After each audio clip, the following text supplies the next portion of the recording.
What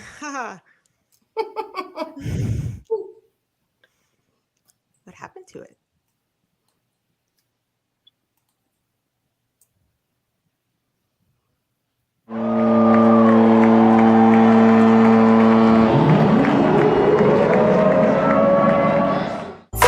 Faithful ride with me. Red and gold blooded to the day I DIE. Reppin' Niner gang and it's all I bleed. Racking up dubs in my Levi jeans. And we run over the league with our whole team. We that number one seed cause we ballin'. Putting in that work early in the morning. Super Bowl team and now these haters salty. Rockin' Zenny shades to the championship ship. That Nick Bosa drop him hard like a hit stick. The Jimmy Ward intercept him with a pick six. Like Debo, we gon' knock him like a brick. The trade lands play action to a drop back. When the blitz coming quick, the old line gon' block that. RPO with Kyle Hughes, Juice, Mitchell and George Kittle, can't nobody stop that. Stand behind Kyle Shanny all the way. It's like a game of chess when he call to play. Brendan Ayuk on the slender fade. Bang bang, Niner gang all day. I'm talking big body trim.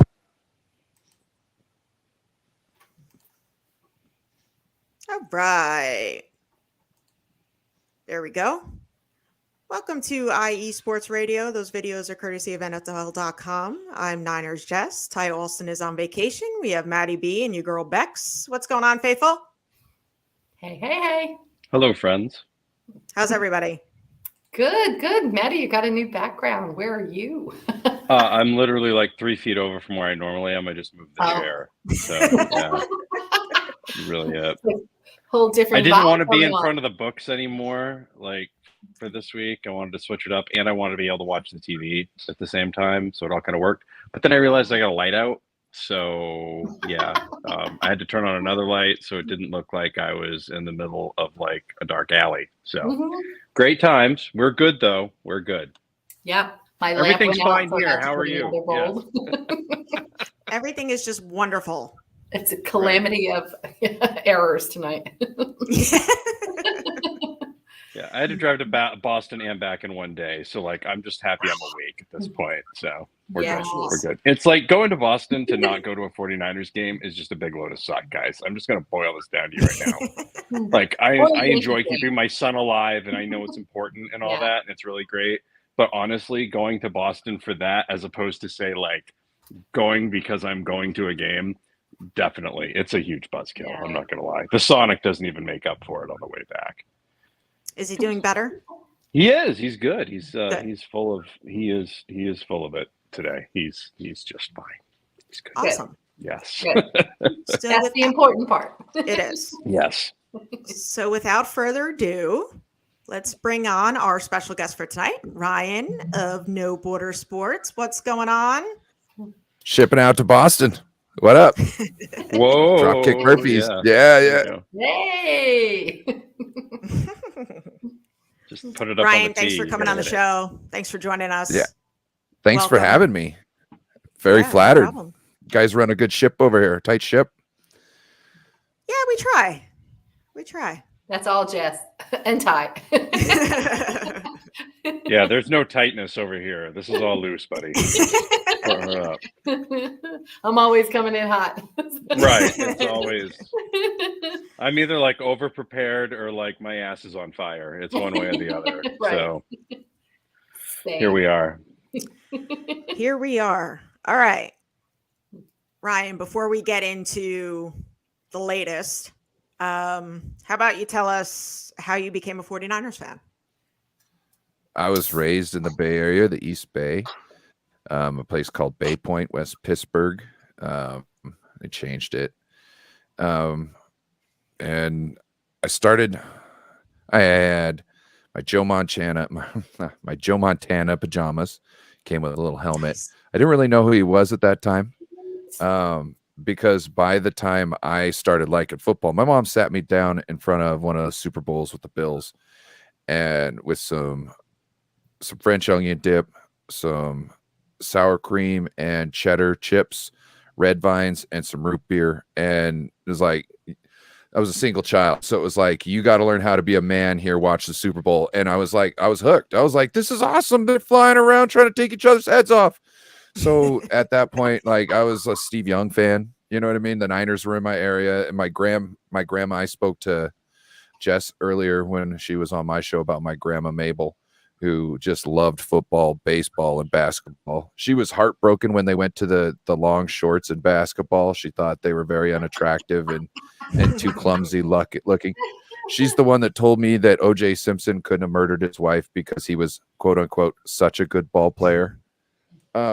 So that's kind of where I found my love. That's probably better than the actual defense that he had, which worked. Yeah, right. So here we are.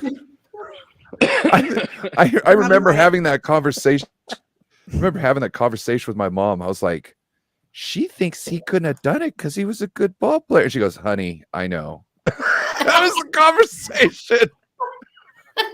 What can you do, right? It's just in the South what we can would you say, do? bless her heart. Bless him. Like I'm a kid and I'm like, it's totally obvious. He had it was what? Good ball player. How does that equate? Like, how does it equate? I mean, the best to me is when he came back and wrote a book, If I Did It. Right. Oh, right. After the fact, Right. after the acquittal, right? Like, wow. The nerve. The nerve. Oh, well, Crazy. at least you know what? If it wasn't for O.J. Simpson, we don't end up with Joe Montana, though. So, I mean, like, if we can spin this all back to the 49ers, because if we don't, we're going to go down a podcast hell of really mysteries rabbit and hole. murders. And I'm going to talk about Game 7 of the 94 finals when the Bronco chase happened, and we are never going to get back on track. And Ty will come back and be like, what the hell happened here? So we're not going to do that. Okay. I we left, will- and this is what I come back to. Right, exactly. I'll leave you for 2 weeks. Yeah. You end up at the end of The Last of Us, right? Like that's really what it boils down to. So you circle back, right? And the trade for O.J. Simpson with the Bills in the late 70s.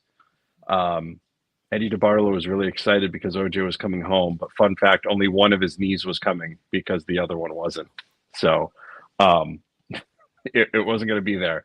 So he brought along two things. One, they tore up the artificial turf because they knew that O.J.'s knee couldn't take it. At the time, they thought it was his knees, but it was really just one. And then two, because they had to trade away their number one overall pick in '79, they couldn't draft Steve Fuller or Phil Simms. So they ended up with Joe Montana. And Maddie, that who is was why that we in the love background? That was my daughter, actually. That was Kayla. Okay.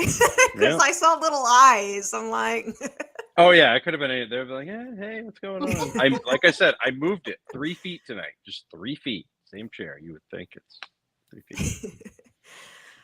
all right. Ryan, who's your favorite player? Past, present, All time. Ronnie Lott. Yeah. He gave his pinky Okay. for us. I almost wore my Ronnie Lott jersey tonight. Fun fact. Weird. I have another When I fun boil it fact all- for you. I'm going to be Oh, meeting wow. him on Saturday. Oh Are you yes, doing that's it? right. Are you going? Yeah. I have Bruce Springsteen with my girlfriend. It's her birthday, and I can't go. Oh. Boss. I know. I'm going to the Yankees Angels on 420. So like I can't like sneak in there, and I'm trying to build my time back up. Yeah. And frankly, like me taking non-football related PTO and during non-football time is just not in the cards for me at this point. So it's not like an actual game that I'm going to. I got to restock the PTO for the end of the year. So Yeah. we're almost there. I only work 3 days a week anyway, so it's not like some sort of like dastardly Very thing, lucky. but still.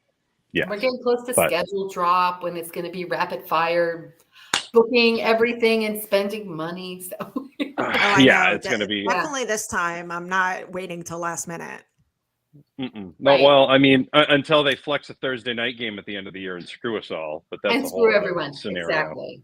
True. That should not be a That's what- thing. No, it should not be a thing. It should not be a thing in any way. At Thursday night game after somebody's bye week, or before, like set it up to the bye weeks. It's That's how they used to do it. There used to be like in the late 80s, early 90s, there used to be stretches where they would have special Thursday night games. And the team that had it the week before, like whatever, for some reason they wouldn't be playing or whatever, or they played Thanksgiving the week before or something like that, right? There'd just be some weird thing. You'd see it on occasion. There'd be 4 or 5 of them here, there, and everywhere. But like it would be so easy to do, especially with the bye weeks and the way they're set up. And then you're really giving them much more of like a rest there because they're getting their bye and their mini bye right after that. So they're actually getting some compound time. So if somebody does miss that Thursday night game in there, they're almost getting 3 weeks off. Like, I think that's big for recovery, no matter what part of the season that happens in. So it also kind of gets the other part of the market, the betting and the sports gambling and the daily fantasy and the regular fantasy players on a schedule. Like, oh, hey, they're going to play this game, whatever. And I know they've got to buy, and then they're coming back on a Thursday. So I've got to, like, it just gets a rhythm. I don't understand why they can't figure this out, especially if they're going to take all this extra time on the schedule. The schedule used to be done by now. We used to be able to talk at the draft about this guy's going to face this guy when he gets three. Yep. Now they wait, and it's some shenanigan exposure thing that leaks after the draft up through May. Like, let's go. I want to book my crap. Right. I think a few years ago the schedule release was like in 2 weeks. Yeah. Like it was like Major League Baseball. Like it was released before the end of the year. Like you already knew who was playing what. Have you heard that they're trying to make it like almost Monday, like every day of the week to try and save television? Oh, that's going to happen. But I mean, and that's part of the problem. That's part of the problem right there. They're worried about the TV viewer because the TV ratings people, the Amazons particularly, are spending so much money on rights fees and stuff like that. But they continue to raise prices on things around the stadium. They continue to raise prices on tickets. Ticket prices just to get into a playoff game. If you're not buying them for face value as a season ticket holder, like I hope you have multiple organs to sell. Crazy. Or whatever. You know what I mean? Maybe you've got a really good side gig. Maybe you're good at crypto. I'm not really sure, right? I only saw that because I saw it on crypto. Crypto's tough, bro. Yeah, I mean, all of it's tough. Everything's tough to me at this point. Like, I don't anything. Like, it's just impossible. So it's to add that many more obstacles. Like, did anyone at the league office watch the games in 2020 with no fans in the stadium and think, gee, this is really the way it should be? Like, was that their panacea? Were they like, oh, this is great? Because to me, all of those games were missing, everything. There was no crowd involvement. Was horrific, man. That was a rough like that season was there because it was there and like it got us through. But you look back at that, like it was not the same. And it's kind of great that the 49ers suck that year because like we don't have to like relive it or like go back and watch all the highlights from that year. Like we just don't. Cardboard Bex and Jess were in the stands. But what do you feel about the fact that what do you feel about ooh, I was there in spirit. The fact that the schedule now it's to the behind Kyle. I know. I still have to figure out where you got to send me the details where you got yours redone. Oh yeah. Because I want my cardboard. Yeah, I have 2 of them actually. One's in my living room. Oh, fun. If you think Thursday nights are fun, we're all here. It's a party. if you think Thursday night's fun when they switch to every day of the week, that's the big problem. That's what I was trying to bring up and try and get your impression on. It's craziness, man. It's just absolute craziness because the COVID thing opened that up too. And that's where I was circling back to because it's like, oh, whoops, we got to move a game. Well, they can play Tuesday. They can play Wednesday. I still think it's going to be real tough for them to break in on that Friday, Saturday deal because of high school and college. That's just a long-standing thing with them. But Tuesdays and Wednesdays, the 2 days they were talking about not doing it. Yep. So you're going to be looking at 5-day-a-week football. Great. Maybe it gives some of these other teams. The one thing there is one benefit to this, and people are going to say, "Is it crazy?" No, there's one benefit. Bad teams can no longer be hidden at 1:00 on a Sunday anymore. Right? Those really like awful teams that a lot of times you might not see because they're just not good. Or whatever. Like, and sometimes you can't see how bad it is. You just know that they're a bad team and whatever, you move on. in this case, some of them are going to have to be on television, and some of these owners are not going to like the fact that their team is absolute hot garbage playing on a Tuesday night when no one else is playing. It's just all eyes on the Houston Texans versus the Cleveland Browns, for example, right? Like if that happens to be the Tuesday night matchup, because you can't just cherry pick all of them, you're going to have to pick whatever. So I think maybe that makes it so some of these teams aren't tanking quite as much and quite as obviously. See a little bit more like in terms of like the bottom pop up a little bit, but I think that's about the only thing that I could see that could be good out of that. I see What more about a game injuries. on Tuesday instead of Thursday? I'm just wondering about health. Like, if you, Yeah. like, what's the impact of playing? You're the Thursday team, and when is it that you're on like super short rest, or like how do they manage a schedule where you don't have a team that just played Thursday? Now you're going to put them on Tuesday. I feel like the schedule management of that and the health of the players. It could actually work out to be better if You they think do it so? right. I If feel they like do the it right. Lakers would be like, stop right now. If they were able to figure it out to where it was like, look, no matter what, we need to have each team needs to have 7 to 8 days of a break in between games. They put that into the thing, and if that works and you can still get good matchups, I'm okay with that. That's fine. But I just don't want to see them slap it together sloppily without thinking about it, and then wonder why ACL injuries go up all of a sudden that year. You know what I mean? Like torn come on, biceps. guys. Doesn't it seem like Yeah. there's a lot more like torn pecs and biceps? Yes. And, like in The that pecs whole and the deal. There's constantly and those are basically season enders. You got that, Achilles, and ACLs. Those and I mean head injuries are a whole other scenario, like on their own. But like those are Which three. I think those have as gotten soon as you better. get that, that's it. You're done. Like thanks for playing. See you next year. Thanks for trying. You did your best. We'll see you on the other side, right? Like that's it. Well, if they increase the days of the week that we're going to have football, do they also allow you to increase the number of men on the roster? I mean, I think there's some. That seems to take forever in accumulation, right? Like they don't ever want to do that. Never. They don't want to Yeah, pay more people. they just tabled No. the whole discussion of the 3 quarterbacks. So Yeah, like for God's sakes, because you want to have, you know why? Because at the end of the day, everybody's mad about what happened to the 49ers in the NFC title game last year, but everybody's checks still cleared that following Thursday, right? Yep. But there could I be a hate to reason say why it that, got but tabled. that's why. Yeah. Like if there was something else that was coming up, maybe like increasing the size of a team, maybe they wanted to table that and then bring that up then and maybe lump it in with it. You know what I mean? To make it part of the thing. So there could be a good reason for pushing that off, but I don't know. Can I give a shout out real quick? go ahead.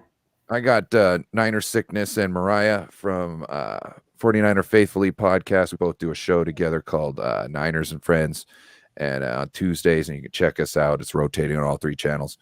But shout out to them. Go give them a like and a sub.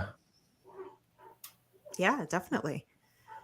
But they brought back, well, not brought back, but now you could wear the number 0 too.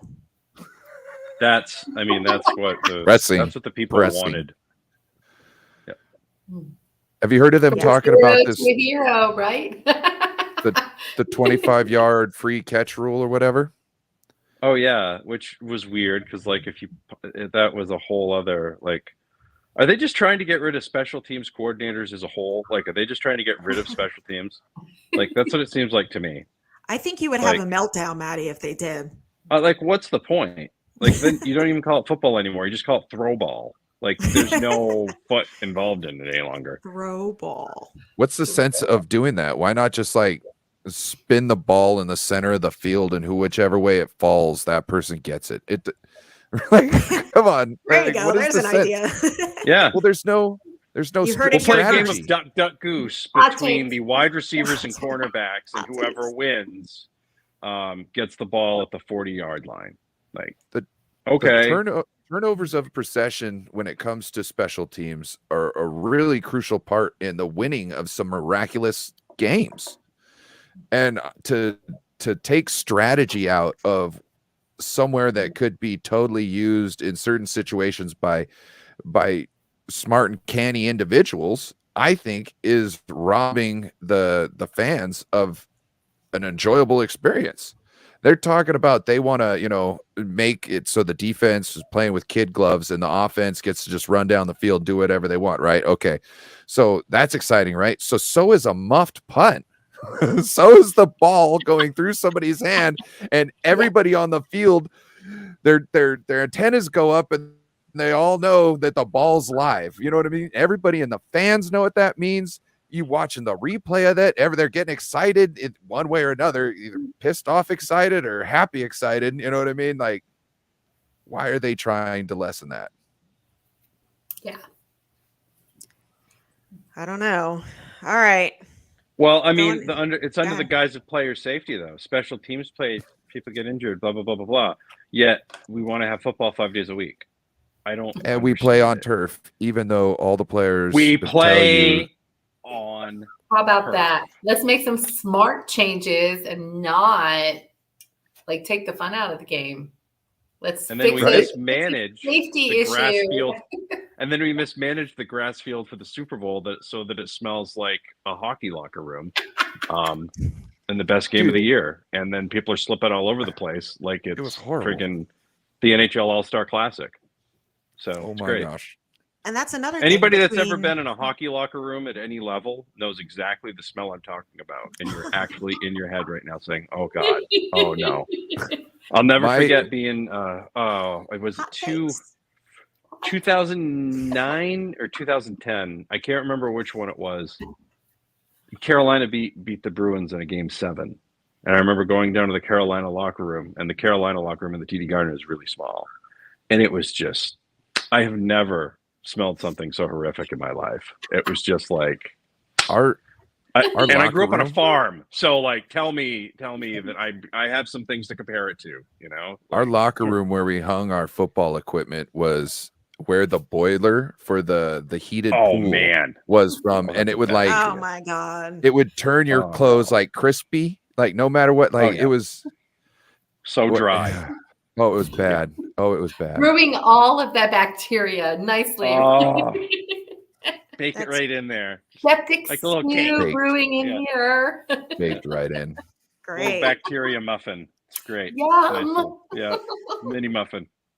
That's how they All serve right. mini muffins, fun fact. So reeling everybody back in. Here we go. Oh, on that note. Here we go. Yeah, here we go. Reeling Better have some everybody good pound tests. back. Ryan, who's your 49ers Mount Rushmore? Certain positions, any player. Any player. Ronnie Lott, Jerry Rice, Steve Young, and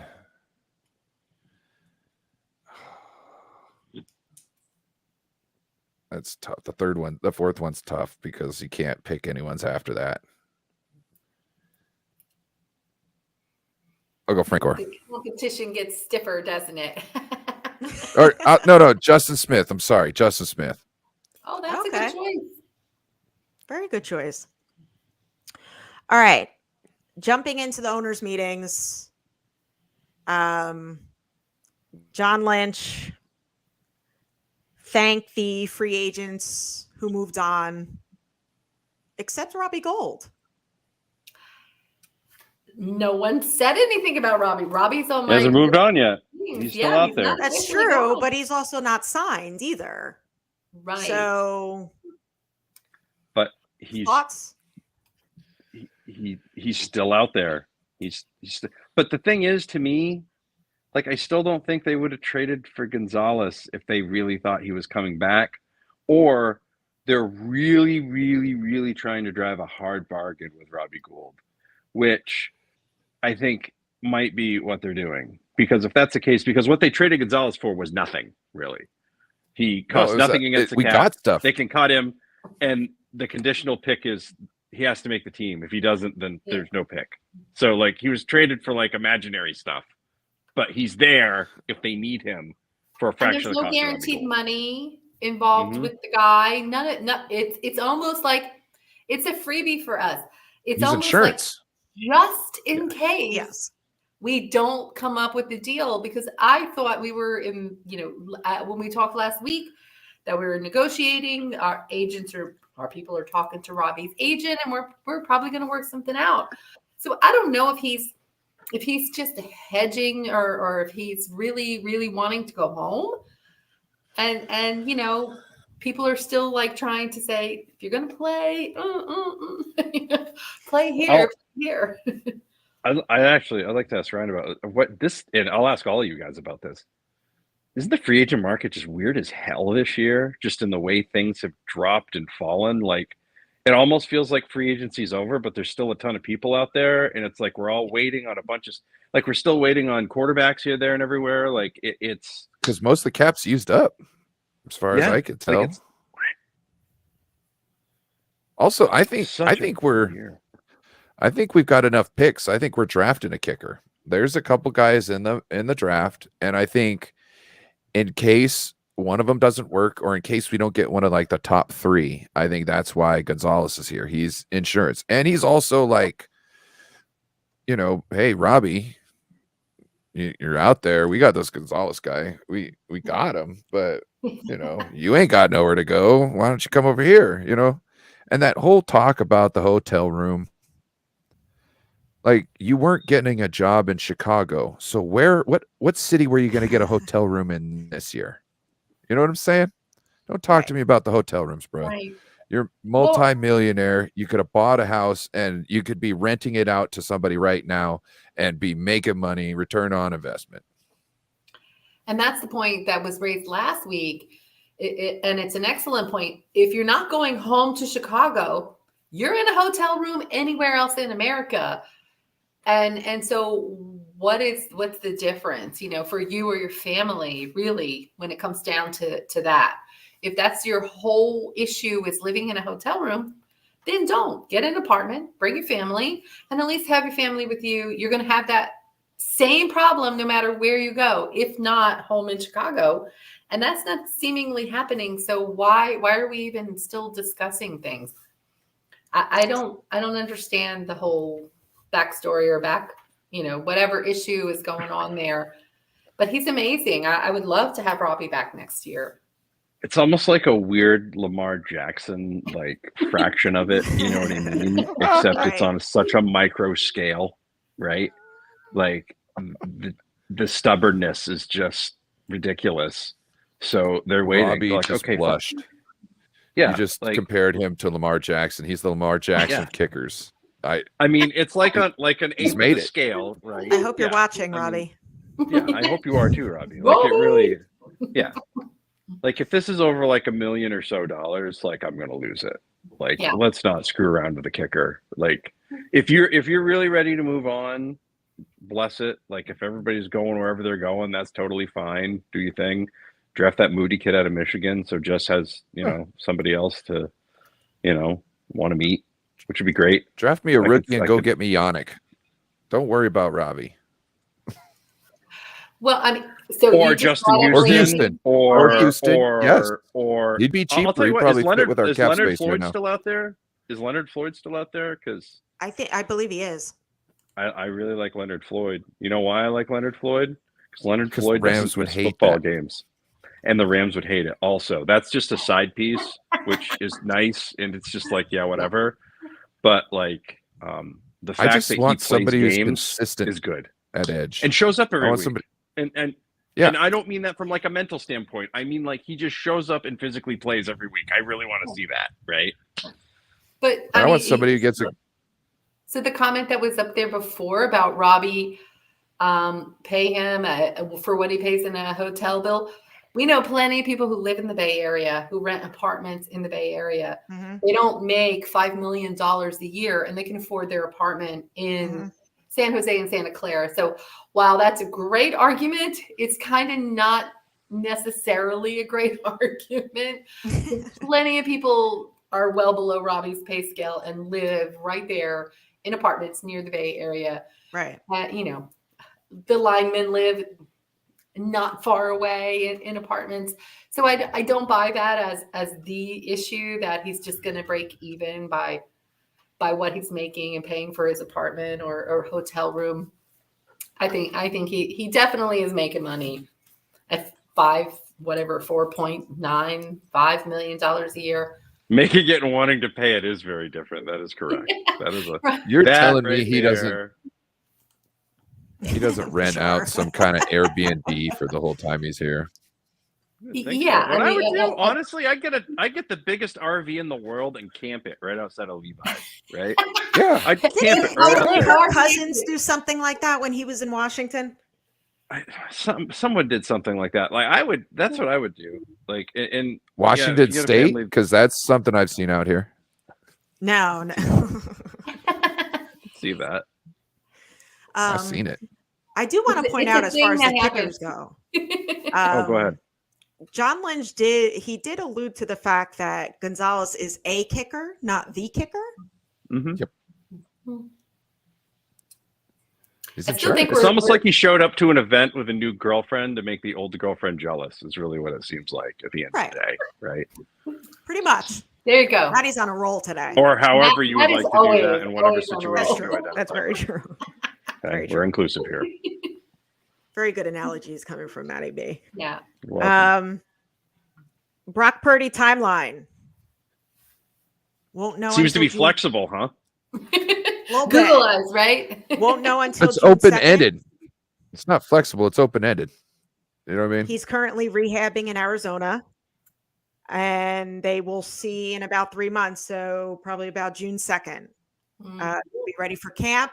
Maybe week 1. Kyle Shanahan also had heard maybe week 4. Your thoughts on this, Ryan? Go ahead. Oop, I think we lost him. think we may have lost him for a moment. Well, that's Go We ahead, lost Becca. Ryan from. Oh, we got you. Yep. Okay. We lost your camera, but you're still here. Oh, I turned it off to try and make it. I could tell I was losing things, so I turned it off to try and make it go a little smoother. You know what I'm saying? Oh, good. Well done. Preemptive strike. Matt's issue has creeped over to you. Sorry. That was impressive. Usually It's Matt. That actually Who's to that does happen. Say a it wasn't lot, my issue first. Just so you know. I usually just blame me and go from there. It's either me or Jess. And then Ty will occasionally have it too. And then Jess only has it. Becca only has it if she's like at a If hot I'm tub traveling. outside. Yeah. Ryan, did you hear my question? Nope. Okay. So the Brock timeline. We won't know until June 2nd. He's currently in Arizona rehabbing. Shanahan said, we'll see about Brock in about 3 months. He could be ready for camp, maybe week 1. He's also heard week 4. What are your thoughts on that? Let the man rest. One thing I don't want happening is Brock trying to rush back through either his own thoughts or somebody else's pressure and messing up and his arm never being the same again, or having to go back in and do resurgery and start this process all over again. So when it comes down to it, I think Brock just needs to do what his doc says, do it at the pace his doc says, you know what I mean? And go with whatever they're saying. If it hurts still a little bit, don't act like you're 100%. You know what I mean? There's something in competitors' nature in their will, doesn't matter if you're a man or a woman, that when when you feel you could be out on the field, you want to be out on the field. And with a situation like this, I don't think that's smart. You need to get your ego out of there. Go ahead, Becca. Yeah, I agree. I think that he's probably going to be a little overzealous and want to be itching to get back out and throw. And I think you're absolutely right. He has to follow doctor's orders. You know, when we had the doctor on, he said it's usually a 3-month healing period and it's fully healed. Once it's fully healed, then it becomes a matter of regaining your muscle, regaining your, all of your flexibility and, working on those type of things. So the healing process is a finite amount of time for most people. And by all accounts, it was exactly what they thought. It was a repair. It was quick. It was easy. It's what they wanted to see when they got in there. It's exactly what they did. They did the repair, not the full surgery. So the timeline should be favorable. And if he hits all those marks, then he should be good to go with starting, to really throw and get back to health. So I'm excited and hopeful that that's what happens. We have Matt, whose cup is always half empty with this sort of thing, who's like, what about the follow-up surgery? We're hoping we don't have any of those kind of setbacks or any of those issues. But I think, if he hits all those milestones and he's in good health, then I think as we get into camp season and getting close, we're going to have, a quarterback. Well, I don't think we have a quarterback problem because the GM said we don't. But if he's healthy, he's gonna fly right through. I think he strikes me as a chill guy. Mm-hmm. So I don't think he's going to rush anything. Yeah. Yeah, I think that's the only place where he's not chill is when it has to do with football and his profession. I think that's why I'm like, I just don't want him, because I think that's the only place in his life where he's like 110% like over the top over everything. And that's why I'm like, but go ahead. Sorry. Well, no, it's okay. Everybody's different. So, hopefully, like Becca said, it was the brace, like we're going with the, alleged timeline right now. They're going to see where he's at in June, and then just go from there. So hopefully it just, keeps on track. Maddie, what do you think? It doesn't matter. We're going to go 2-2, no matter who's a quarterback to start the season anyway. So whether he shows up in week 1 or week 4, like, who gives a rat's ass, right? Joe Montana could walk through a portal and be like, "Hi, I'm 1984 Joe Montana. I'd like to start at quarterback." Could do that, and we'd still go 2-2 to start the year because that's just what this team does. It's part of their phases. I was listening to Kyle talk today in the interview thing about how they do phase 1 and phase 2, like they're the MCU. Like, they've got different phases, but they usually don't get into their phase 3, phase 4, which is really when they kind of slide in, right? Like, when they do that, that's when they start to hit their stride. But that usually happens around October, and usually after they play the Rams. So, as soon as we see that schedule roll out this year, we'll know that's when they pick it up, and things will pick up from there, right? But at the end of the day, I don't want him rushing anything. Whether they think Sam Darnold, they think it's whatever, whatever. Yes, it's 2-2 without knowing the schedule. I could have told you that last year. It was 2-2 without knowing the schedule last year, right? If I told you they're open to the year in Chicago, you would have said they're going 4-0. Steve-O, I like your picture. Did I remind you that his glass is typically half empty? Yeah, he always has these doom and gloom forecasts. It's always whatever the worst possible case scenario could be, and then if it's better, great, and if it's not, I'll be like, "See, this is exactly what happened." But You're whatever. Always trying to manage expectations. We'll just roll with it, because anytime I've ever tried to raise my expectations with this team, somebody's leg breaks. So I've just stopped. I've just stopped. I'm not anymore. Debbie Downer with the hot takes. I don't really think it is. Think about who they lost to this year to start the year, to start 2-2. They lost to Chicago and Denver, guys. But look at what they're trying to do this year. It seems like they're out on the outside zone because we don't have the right personnel to actually get to the edge with enough time and enough speed. So I think we're going to be running power, and power should actually give us a lot more chances to having a better season off the start, because I've always felt that our offensive line always looks slow and kind of clunky and not knowing what they were doing in the first couple weeks. And I thought that really hindered our schedule and our performance. Yeah.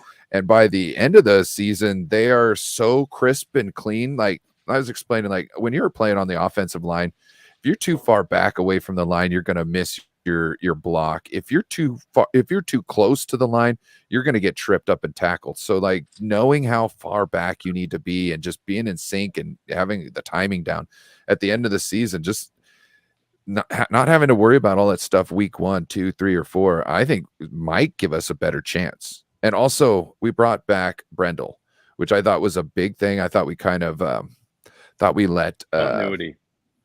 well, I thought we let E-Man go so we could yes, have continuity, have that guy who had already been there, because we've always had issues with the offensive line starting off slow, and a lot of the times it's because we've got a new center who's trying to get synced up with everybody.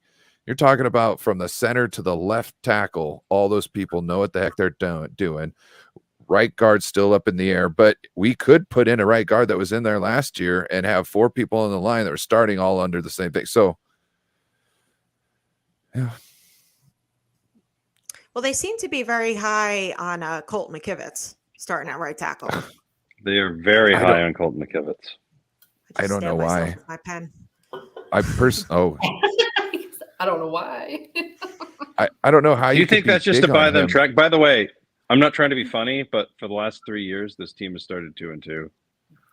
I've gone back the last 3 years and they're 2-2. Like, it doesn't But matter I'm how still they going to call you Debbie Downer. So. Right. I'm not trying to Stephen A. Smith this stuff, guys. Like, I'm not cow herding. I'm not like none of that. I'm saying they start 2-2 every year. It's just one of those deals. Like of all the things I've ever said, like to have that one be considered a hot take, I'm sorry. I'm baffled today, I guess. The Boston traffic, I'm still recovering from that. So yeah. Real quick, for those of you who just tuned in, we have Ryan of No Border Sports, and Ty Alston is actually on vacation. So in case we did not replace Ty. This wasn't. We did not replace Ty. We didn't replace the Fresh Prince mom here. Like that didn't happen.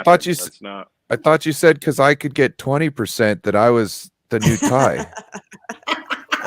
Well, we traded you for a conditional pick. You know, you're not going to get anything if it's a conditional pick. You're screwed. Because I'm not going to be doing much more. Yes, next year. Oh, that's great. I'm past the elevated play part in my life. Hot take. Wow, Ty. I was just that was gonna kind of be my question, but not about Colt McKivitz, about Brock Purdy. So is Brock Purdy the leader in the clubhouse? I can't unsee that. I can't unsee that. No wonder you want Ty to come back.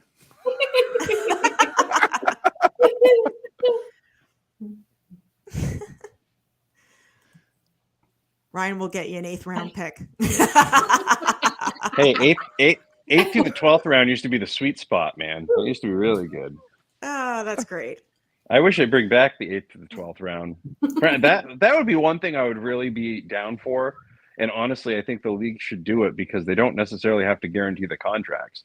They should expand the draft as opposed to the undrafted free agency thing. Just instead of expanding this, like, then do that. That's what I would do. Like, get more people in because you might find some people were better than who you thought you were trading, say, 3 first-round picks for or something. So, you know, or whatever you were doing out there for craziness. Can we talk about that? Can we please talk about what's going on the internet with this whole Trey Lance thing? Like, yes, we're getting there. We're a little off the rails. I was just going to say we kind of went off the rails because Jess asked the question and we went down the rabbit hole. Yeah, we just woo. Well, that's that way, weird. Then. We did. Right, so reeling everybody I'm back enabler. We all are. All right. Does not take much. We do not need much starting with you. Oh, what are we starting with me for? Is Purdy the leader of the clubhouse? I believe the coach said he is. The GM said he is. And I think the players really have his back. I think that, you know, what we saw out of him last year, you had the full endorsement of all of the captains, the leadership of our team, all rally behind him and say, this guy is our guy. I do believe. Do you think that? I do. I think they all believe that he is the guy. And I don't, you know, for the Trey Lance lovers out there, I don't think they feel the same way about Trey Lance. I think, you know, Trey didn't, you know, and not his fault. He didn't get the full season fair shake that he should have gotten with starting. But, I think when Purdy came in, he proved himself. They already knew what he had from leading the scout team. And when he came in and just went to work with precision and did his job, they all believed that no matter what came at him, he managed to perform and do his job. And I do believe they're all going to be right behind his back. They're going to have his back, and they're going to really be behind Purdy going into the season. As long as the arm is healthy, I think he's the guy. You hear it from leadership. If it's coming from the top down, that's the belief in the house from the GM all the way down. And I think the guys probably endorse that. Ryan, what do you think? Well, I think it's obvious that he is the leading quarterback at this moment in time for what he was able to show what he can do with the team in those 8 games. I do think that's a nuanced point, though. Just because he won those 8 games doesn't mean he can come back and continue the same where he picked up off of without getting a chance to better himself in the off season. He's losing time right now. He could be working on things that he feel would make him a better quarterback, and he's not able to do anything. In fact, he's got to learn how to throw again here pretty soon. So to me, that we don't know what's going to happen afterwards. So yes, if he could come back and be the same Brock Purdy and no one else on the team can eclipse that, Brock Purdy is the guy going forward for the foreseeable future. But that's not the situation we're in. So we've got 2 guys that will be starting in training camp, and we'll have to see whether it's Trey or Sam who's going to be able to start the season. And I feel if Trey, the potential we've seen in Trey, if he can show about 2/3 of what we think his ceiling is out there in those first couple weeks, and be able to have the kind of wins that Purdy was, you know what I mean, and show he's able to execute in the offense the same way he is, I'm not so sure that Brock Purdy can't lose that clubhouse. Not necessarily like the Bears' opinion, anything like that, which he might be able to do because, Brandon Ayuk catching long passes down the field, George Kittle catching long passes down the field, enough of those, and they're your best friends. You know what I mean? Because you're the one who's putting them in the highlight reels on ESPN. So there's things could happen. But right now, Brock Purdy is the guy. And anybody who's like, no, Trey Lance, that we haven't seen anything from him. I'm a big Trey Lance fan. You know what I mean? I like Trey Lance, but it's Niners first, and you got to play the player who's got the hot hand. Maddie? Brock Purdy won this job because he won this job. And when I say that, I don't mean that from there was a big open competition and he won it. He had to win them over. First, he had to win a spot on the roster. Okay. Shanahan even said today in the interview, and they even said that they were surprised that he was drafted in the 7th round because they had such a high score on him. Like they had a 5th round grade on him, but he was still there in the 7th round. So they drafted him. They weren't expecting him to beat Nate Sudfeld. He did. They'd guaranteed Nate Sudfeld $2 million. That was right down the toilet last year because they got rid of him for Purdy. Okay. So Brock Purdy already had proven that early. Right. So he had stressed that point, how early they got rid of Nate Sudfeld with guaranteed money. I was like, wow. They were just like, nope, see you later. Thanks for playing. Right. Like this Purdy kid's going to be good. And at the end of the day, like he doesn't even count towards the top 51 salaries on the roster, which is what's crazy. And then not only did he win that, right? So he wins the 3rd quarterback spot, but then Lance gets hurt. Well, now all of a sudden you're the backup kid. So you're getting a little bit more oomph. You're probably paying a little bit more attention in meetings. Not that I think he was slacking off in any way, but my guess is he probably got a little bit more focused. Also, he started running the scout team, right? So he's going up against that defense every single week. He's going up against that defense every single week. And remember what Fred Warner said, Jimmy Ward said, a lot of those guys were just like so pumped, like that Brock was taking over. And they're like, there was no Yeah. It wasn't fake bravado. That you could tell No. that they were confident in the kid. And it's like, okay, well, they're confident in this kid. We should be confident in this kid. And guess what? Turned out okay, right? Like, he had to win. He had to win every level he was on. And then a couple things had to fall into place for him to play, but he won every level. So far with Trey Lance, they traded the picks for him, which there's nothing he can do about that.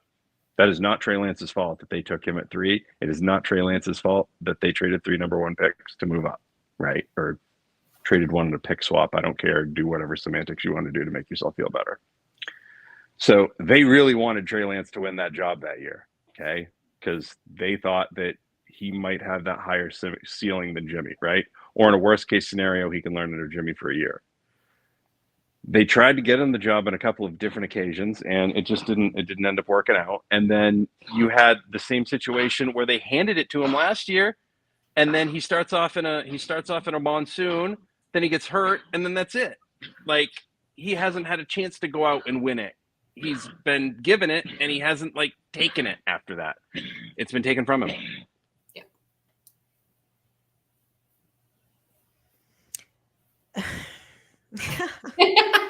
Right? It's a tough debate. Yeah, it definitely is. It sucks.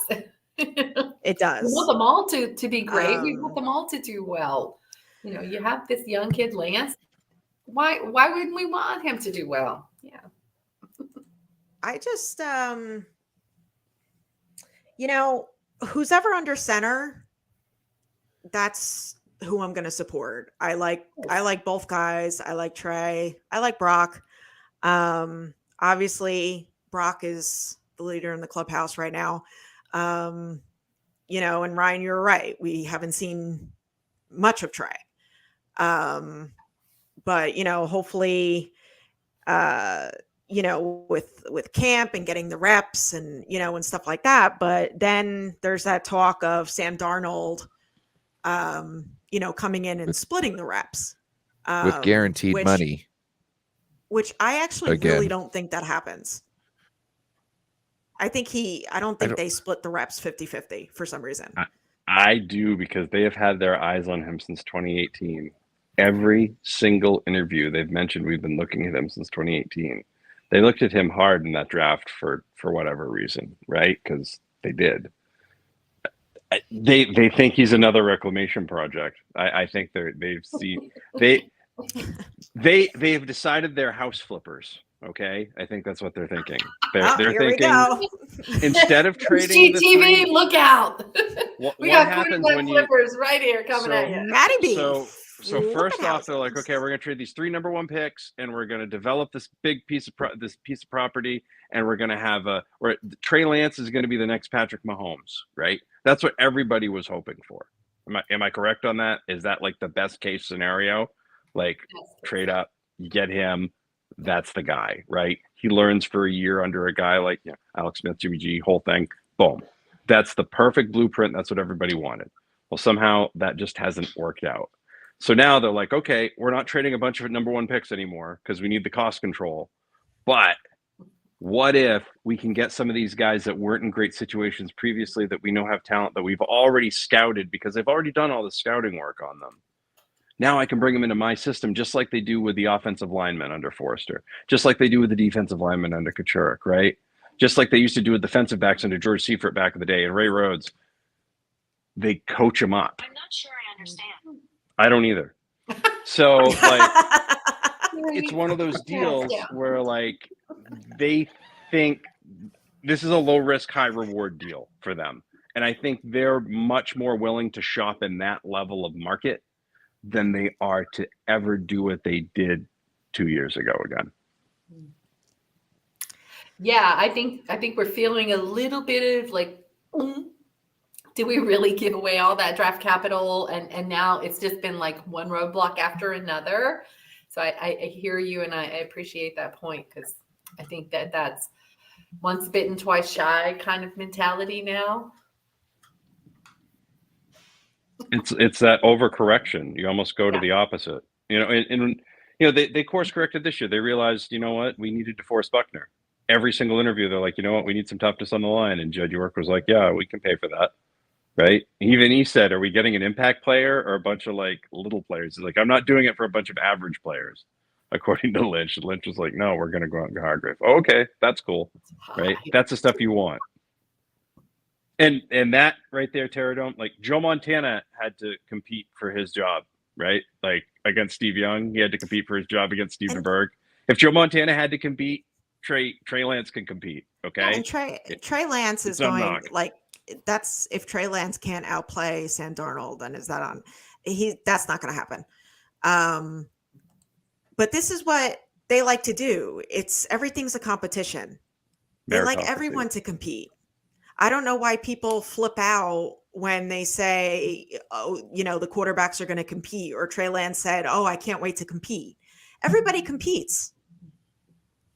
Look at Tom Brady's numbers once Jimmy G joined the Patriots gang. Go ahead and look at the years beforehand and then look at the years after when Jimmy G joined. There's a reason for it. It's a mental thing sometimes. It's just, that's how that works.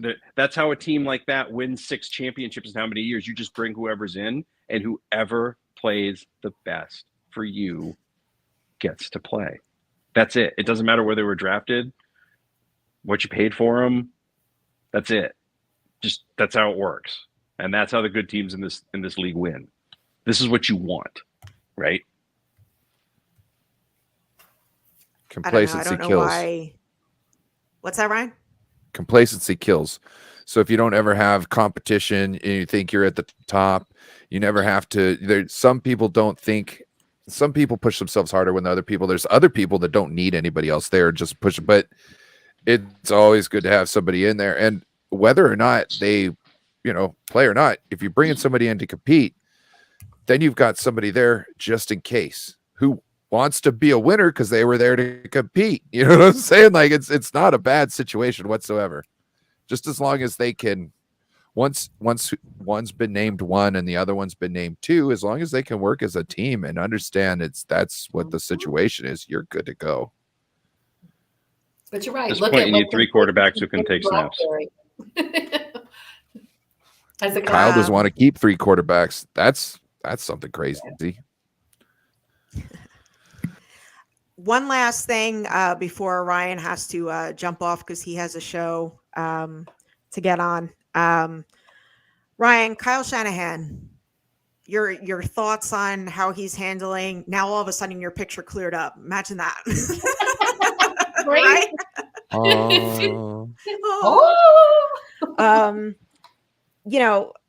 Just with his handling of Trey, John Lynch saying, we like Trey on our team right now. What are your thoughts on that?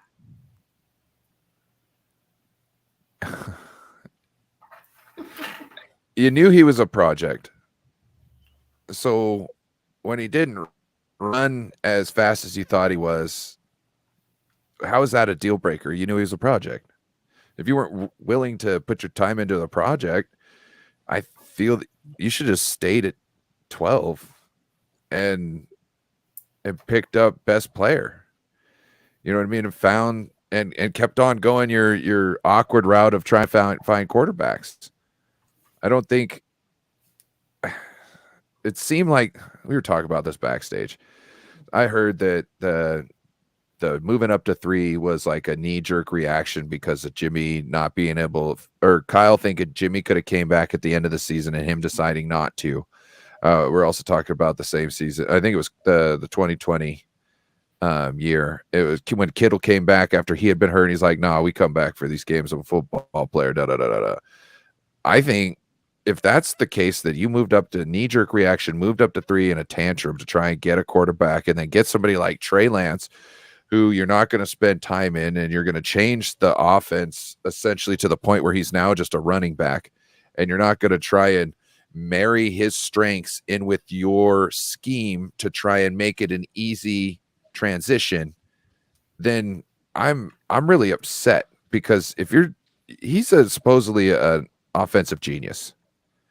So it shouldn't have been that hard to marry a different passing scheme to your running scheme. You know what I mean? It might not not be as sexy as you like it. Might not look as sexy on the page, but there's things you can do. It's not that hard. And for him to just kind of like throw all that capital down the tube and not really care about it, not to whether it was Trey Lance or not. I'm just saying, if whatever player they picked in this situation and then didn't invest the time into, it's just it's horrible. And to think that if this Brock Purdy thing pays off, nobody's going to hold him accountable for that. It's going to be like, oh, well, we had to do things, we did this and that. No, you made a whole bunch of unhinged decisions like a child throwing a tantrum, and then you've got other adults in the room who are supposed to stop you from doing that. They didn't. And now we're out of 3 years of the best draft capital you can get. You know what I mean? To me, I'm kind of just frustrated with that. All right. Jess and I are over here having competition for bump box. I wanted the bump box job. Bump box. Yeah, I wanted that job too. I think that's a cool job. It's a totally cool job. But they hired somebody, Max Coles. Yeah. All right, Ryan, we know you got to go. Thank you so much. Have fun on your show. Take it easy, my friend. Thanks for Thank you. Thanks for joining Thanks us. for having me. Yeah, it was fun. Shout out to everybody in the chat. Peace. Yes. See you, dude. All right, Ryan of No Border Sports. Yeah, shout out to everybody in the chat. Don't forget to like and subscribe to us, the East Coast Red and Gold. Yeah, on IE Sports Radio, your direct feed for all that is sports.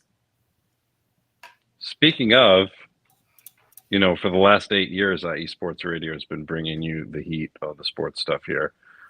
Legendary athletes, tailor-made shows dedicated to all the major sports cities around the country. As gambling's picked up, seen a lot of that stuff on there as well.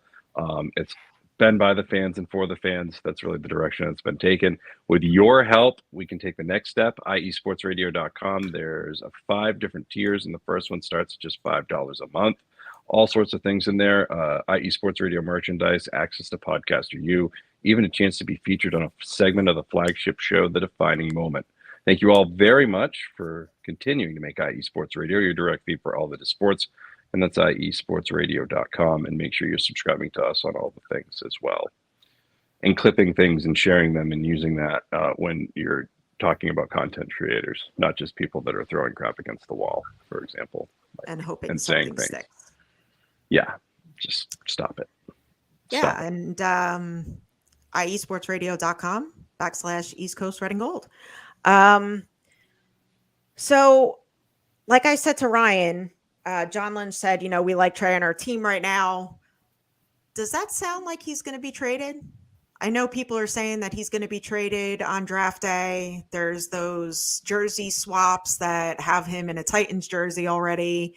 Ian Rappaport, this was actually a fun one. He actually, based on what Kyle said, he got out of that Sam Darnold is going to be starting. Well, if Brock's not healthy and we need a quarterback, then I could see a scenario where if we trade Trey Lance, we start Sam Darnold for a couple weeks. Okay. Okay. I don't know. We could throw the chips in the air and let them fall, but pick up all kinds of if this star if Mercury's in retrograde, Venus is whatever. There are like 5 planets in the sky tonight or something, or is that tomorrow? I think that's tomorrow. But yeah, there's some 5-planet thing happening right now. Yeah. Oh, yeah. I thought that was Thanks, Beto. I think it's a little bit later. Yeah, I think it is tomorrow. Couple days.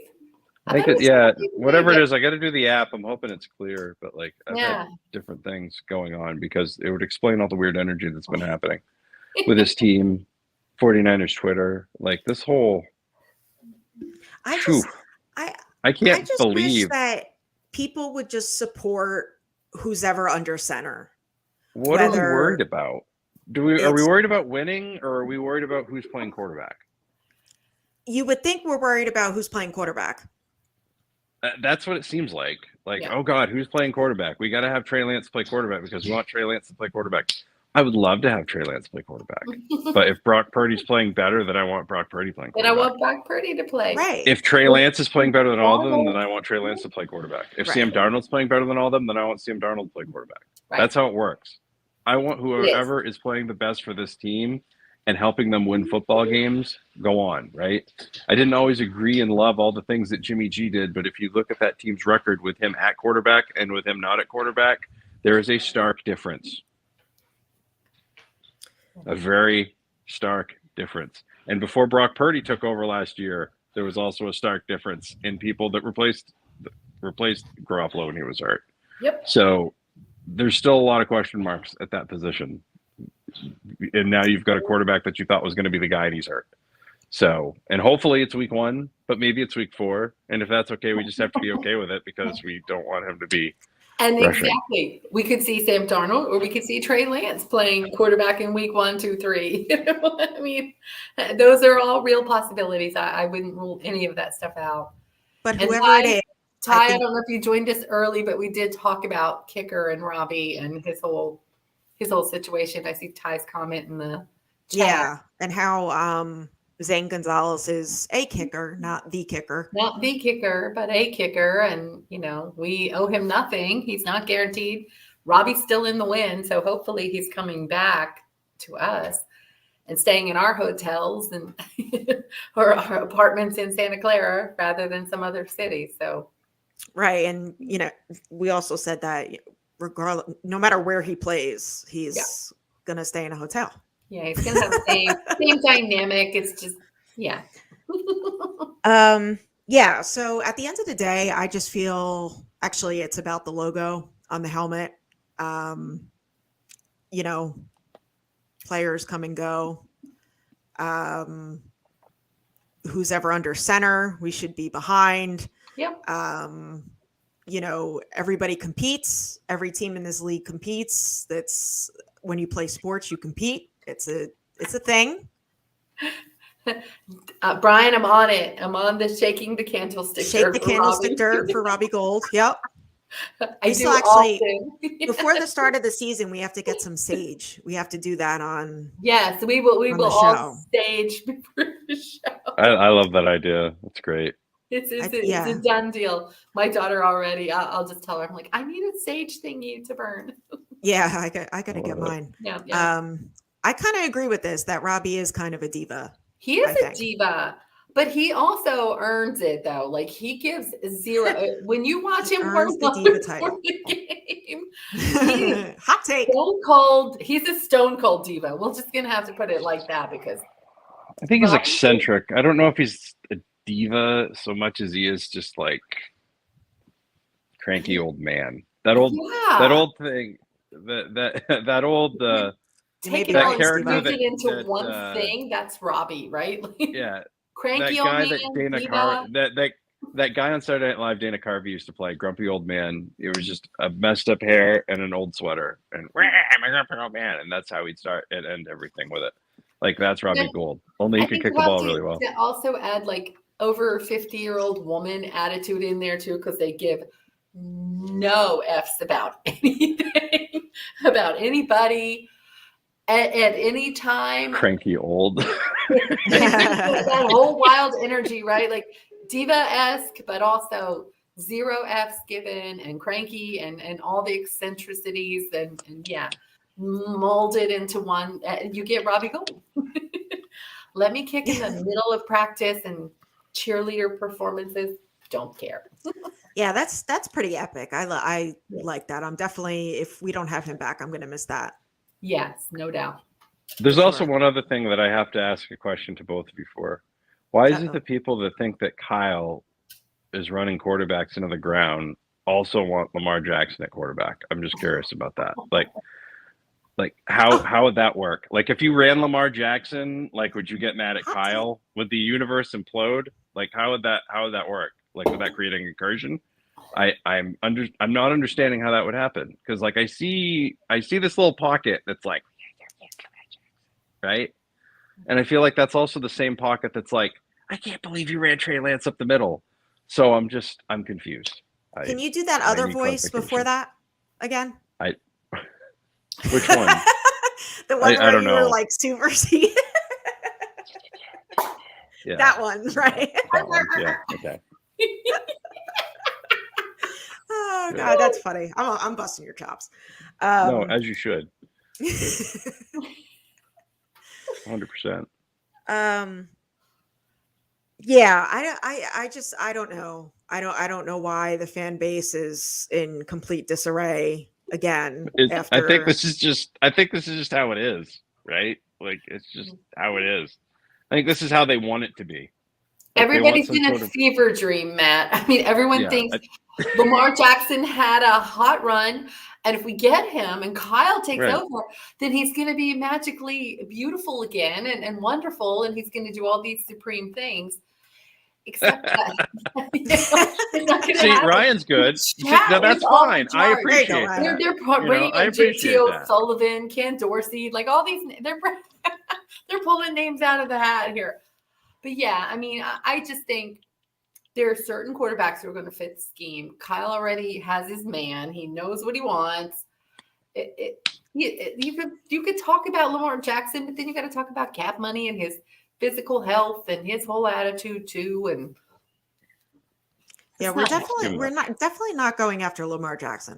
No, that's not, and that's not happening after today. Like the reason I pay attention to those two quarterback things is it's the other stuff that's going to happen. Somebody's going to get cut to make room for one of those guys, or somebody's going to get cut to make room for one of those guys' buddies, right?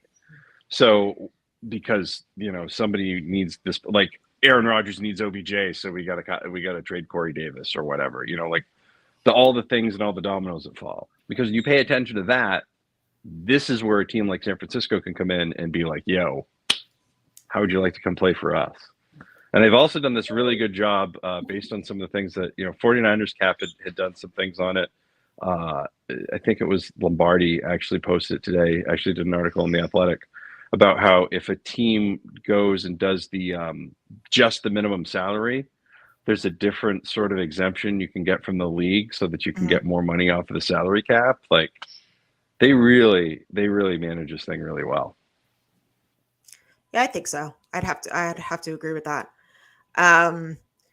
So with John Lynch, Kyle Shanahan, even Jed York, I was actually, every time I hear Jed York speak, I kind of cringe sometimes, like a little bit, because I hope he doesn't, you know what I mean? Like he's done so well with not pretty much being involved. Yeah, laying low, just keep up that same energy. He doesn't drop too much, right? Like I don't want to not hear from him because I don't like that. I do not like an owner person who's just like off in a back room somewhere and you only hear him once a year.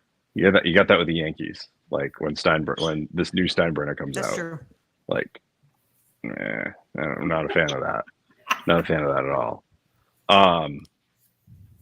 He doesn't stick his foot in his mouth. He's honest. He's transparent for the most part. He works lockstep with Kyle and Lynch. It's okay. It's all fine. I like Jed. I would like to get Jed on the pod as well. Yes, I definitely I would like Jed York on the podcast. I have a screenshot of a tweet that says I can park in his parking spot at Levi Stadium anytime. See? I went like we should when it was being built and I said, "Hey Jed, can I park in your spot?" And he goes, "Absolutely." Done. I bet you'd be towed now. I'll be like, he said I could. You should take a picture of that and print that out. Right here. I would print it out and laminate it. Be like, let's go. Jed said I could park in his spot. I have it in writing. He should actually, you should get him to sign that. I should try and see if I could get him to sign it. That's a good idea. Yeah.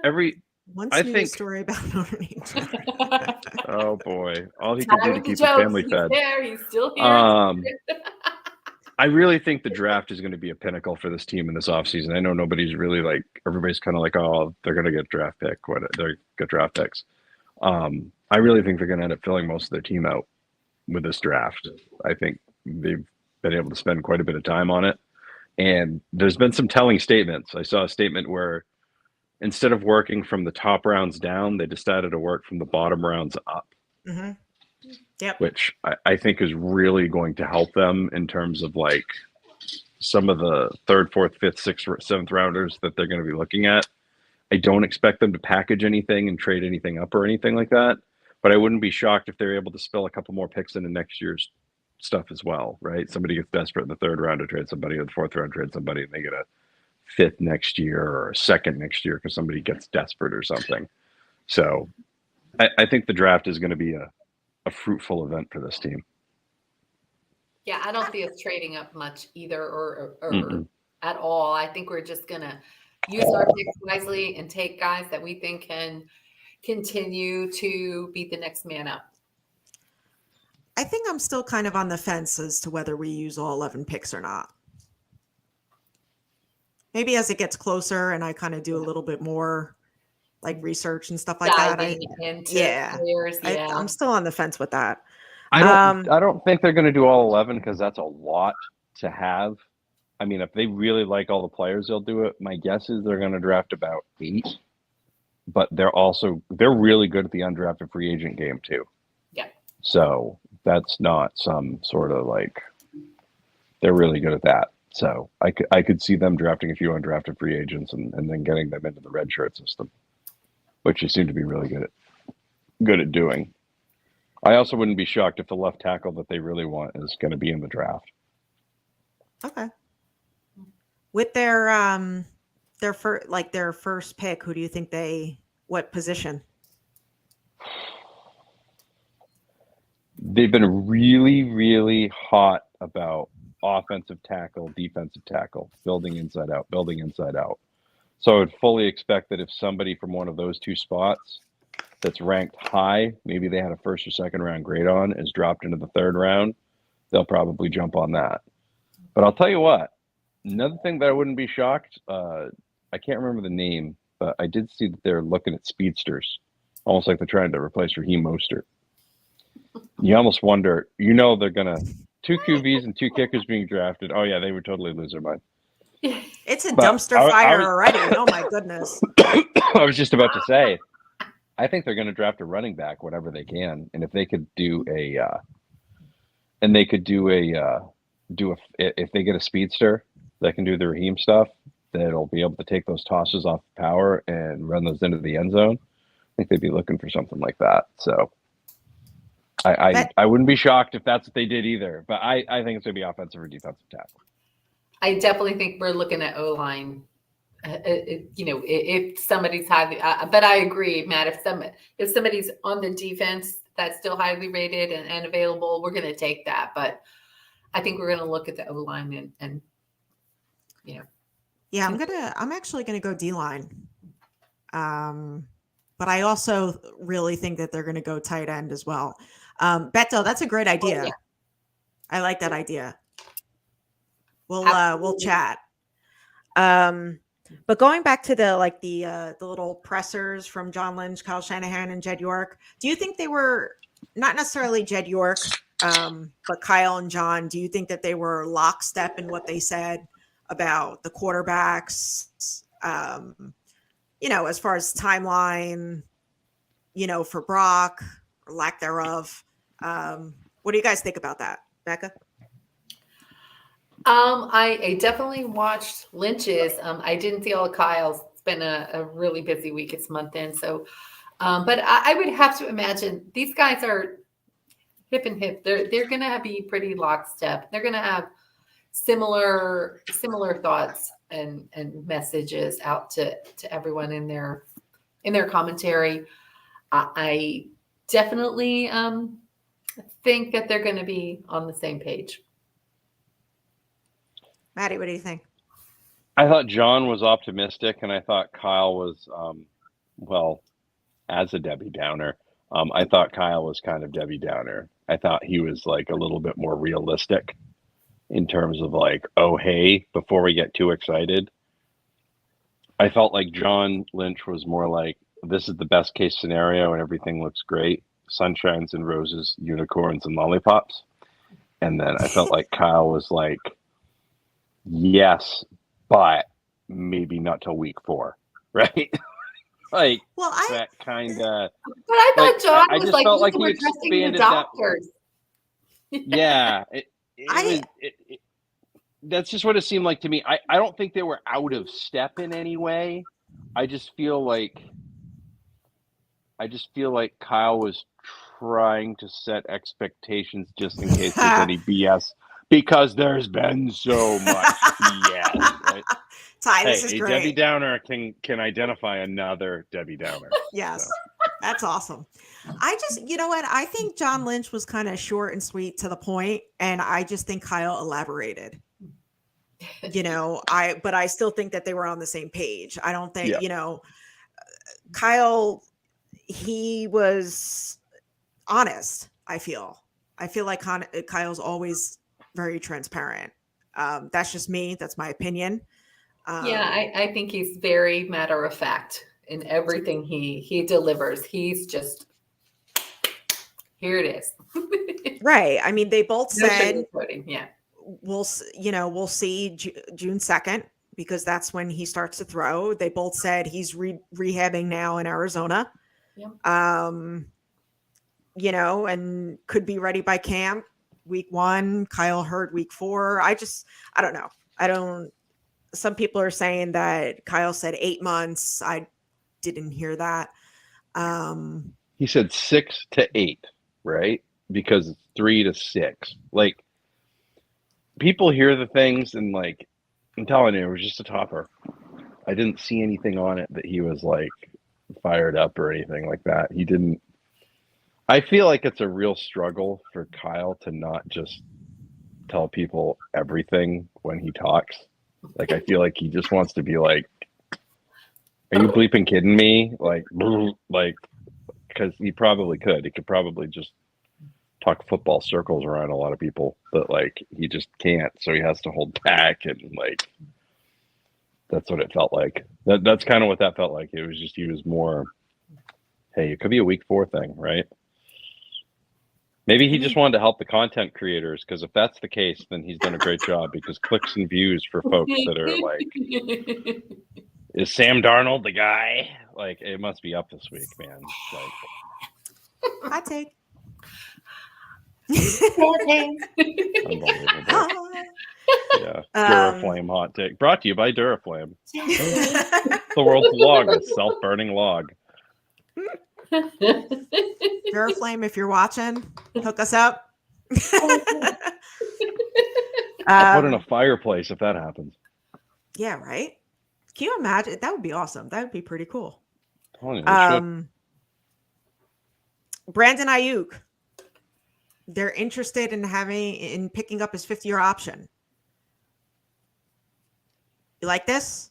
I do. Well, I mean, yeah, because the option is we trade him, or he goes somewhere else, or he plays. He has such a massive year after we decide not to pick up his 5th year. He goes and plays somewhere else, right? Yeah. As we saw what the Giants did with Daniel Jones. So it's just, I love the afterwards where people are like, oh, other teams would be interested in Brandon Ayuk.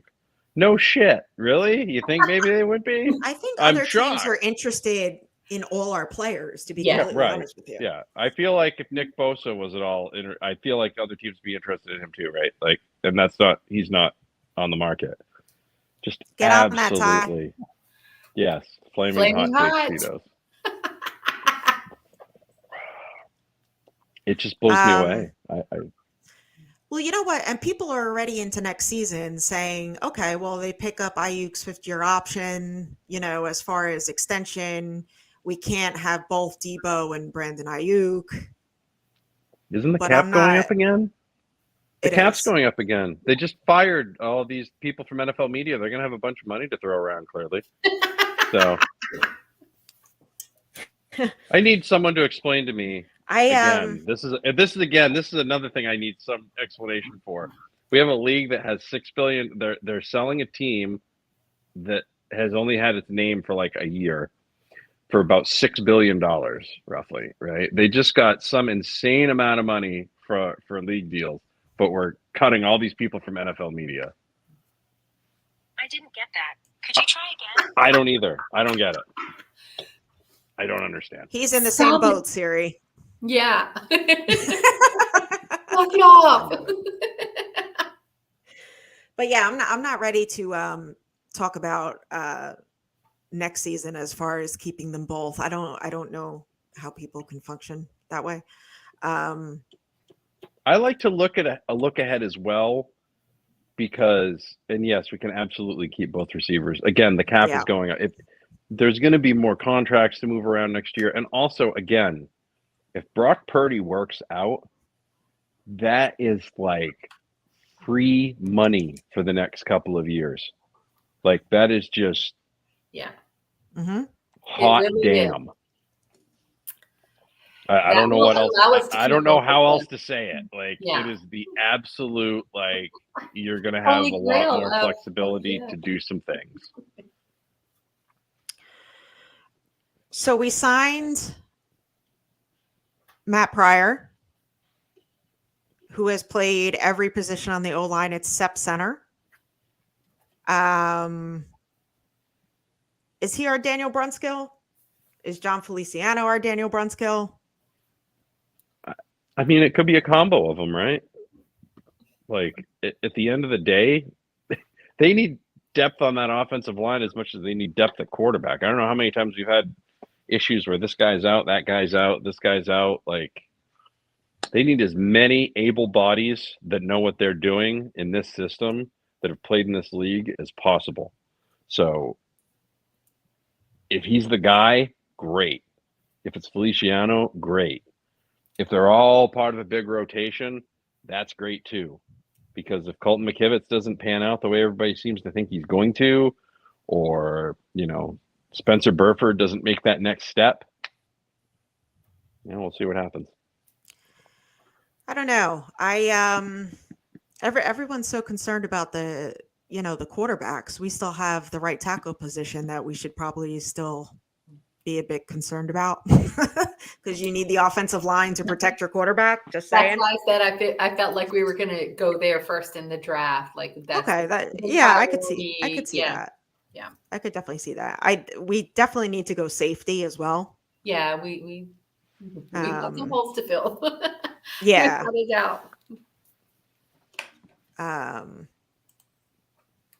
Exactly, Ty. Yep. For sure. Do you still think that we sign a big defensive end? Big, maybe. I really hope it's Leonard Floyd. I can't stress enough that I hope it's Leonard Floyd. Like, I really, really hope it's Leonard Floyd. I just think that would be great. It's like putting the cart before the horse. We need the offensive line first. Yeah, if you don't have that, look, I'll give you an example. Washington won three Super Bowls in the 80s. Yes, back in the old days, they actually used to be good, back before they had terrible ownership. They won it with 3 different quarterbacks, but their offensive line was pretty consistent the whole time, right? Like, that entire thing, the entire system they had was built off of that offensive line. It's been just as important since, and it's probably gotten more important every year. And defensive tackle and the defensive line has gotten to that point as well. Even though the running game is not as big as it used to be, now you have to be able to get that pressure up the middle. Okay, Steve-O, that's true. You're not wrong. But of course, when we forget something, that's how they'll get hurt. That's how that works. So Jennings isn't gone. He's an exclusive one free agent. He'll be gone next year because he won't be re-signed. But I don't know who's going to give him a super huge deal next year either. Somebody going to give him a Christian Kirk deal? Ty's got some good ones tonight. Wow. Ty is drinking somewhere on the beach. It's like Ty took a vacation to, like, become Statler and Waldorf tonight. It's great. He's just up in the booth, and he is just We've got a little stand-up routine going on in the comments section. killing it. Yeah, I mean that's pretty much all I have. If you guys have anything else, please feel free. I don't, because next week something else will happen that will be overreacted to, and then we can react to that. So definitely need to save a little energy. We got to pace ourselves, I think, because we gotta. This has Can't been just quite the overreact off every week. season. This definitely has been quite the off season so far, and it's only going to get better. You can tell a lot of these people weren't alive for the last Super Bowl. That's all I can say.